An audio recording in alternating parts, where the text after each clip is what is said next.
Hello friends, नमस्कार।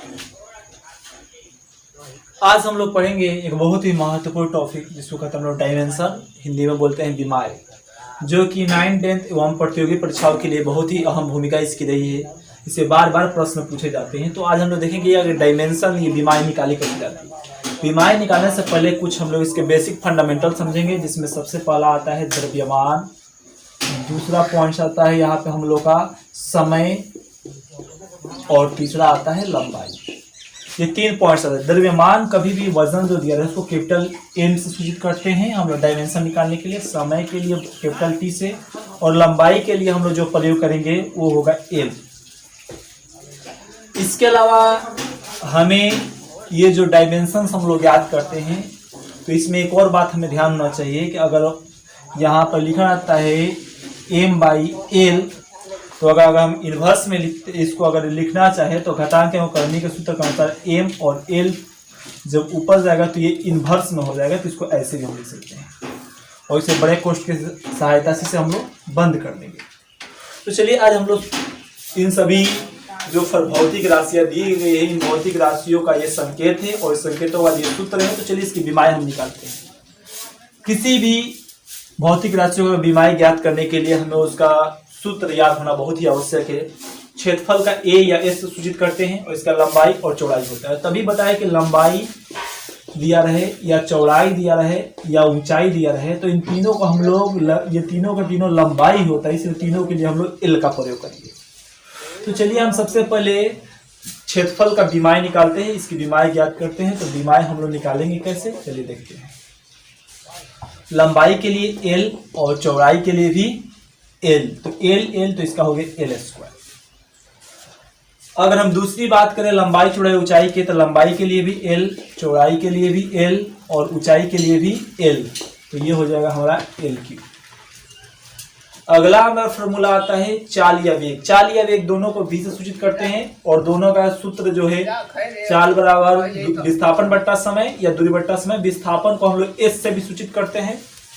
अब देखिए दूरी की लंबाई है तो यहाँ इसके लिए l और समय के लिए t, तो ये हो जाएगा l और t ऊपर जाएगा तो ये इन्वर्स में हो जाएगा, तो l t इन्वर्स। इसको बड़े कोष्ठ में इसे बंद कर देंगे, ये निकल गया इसका भी। अब देखिए ये वेग का भी सूत्र यही है, तो जहां पर वेग में परिवर्तन दे रहा है इसको हम लिख सकते हैं, तो l t माइनस इन्वर्स और बट्टा समय के लिए भी t, तो नीचे t है, इन्वर्स में ऊपर जाएगा तो हो जाएगा l t, और इसका -1 और एक और जाएगा तो -1 तो -2, तो ये हो गया इसका।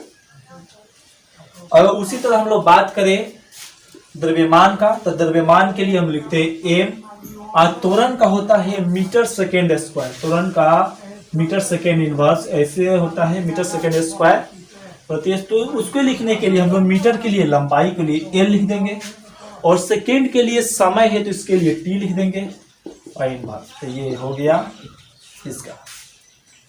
अब अगला पॉइंट है हम लोग बल विस्थापन बट्टा समय। था बल के लिए हमारा होता है F बराबर ma, तो m हो गया। और इसके लिए बल का हमने सूत्र यहीं से देखिए, बल का हमने निकाल लिया m l t minus inverse, और इसका मल्टीपल विस्थापन के लिए हम लोग देखिए, विस्थापन के लिए हम लोग l लिखते हैं, विस्थापन के लिए l, तो फिर यहां पर हो गया l, ये हो गया हमारा m l² और t m l² t minus, ये हो गया हमारा, इसकी बीमारी निकल गई।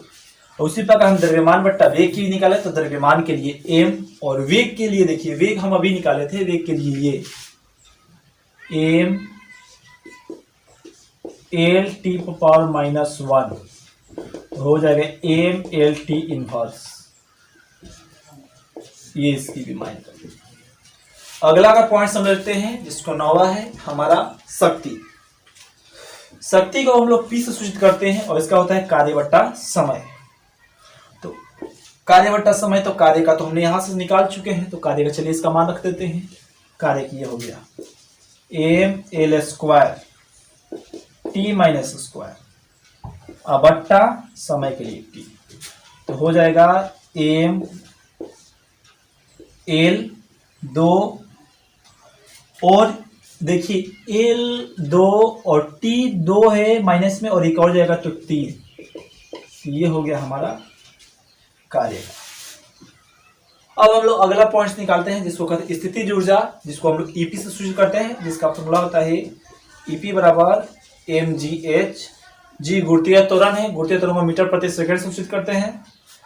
तो देखिए द्रव्यमान के लिए m गुरुत्वीय त्वरण, तो त्वरण का मान हमने निकाल दिया यहाँ से lt, त्वरण का मान यहाँ से निकाल दिया है lt माइनस 2, तो lt माइनस 2 और यहाँ पर दूरी के लिए l, तो हो जाएगा m और एक l और एक l स्क्वायर और t माइनस 2। तो ये हमारा पहला कॉन्सेप्ट इतना क्लियर हो गया। सबसे पहले हमने क्षेत्रफल दिया हुआ था, क्षेत्रफल को लंबाई गुणे चौड़ाई l गुणे l स्क्वायर बराबर l गुणे l बराबर l स्क्वायर, आयतन का भी लिख दिए। ये सभी का हमने इसी तरह सूचित किया। इस तरह आप किसी भी भौतिक राशियों की बीमारी ज्ञात कर सकते हैं, लेकिन बीमारी ज्ञात करने से पहले कंडीशंस आपको याद होना चाहिए कि किसी भी भौतिक राशियों की बीमारी ज्ञात करने के लिए आपको उसका सूत्र का याद होना बहुत ही आवश्यक है। तो चलिए हम लोग देखते हैं आगे कुछ और फॉर्मूले और उसको हम लोग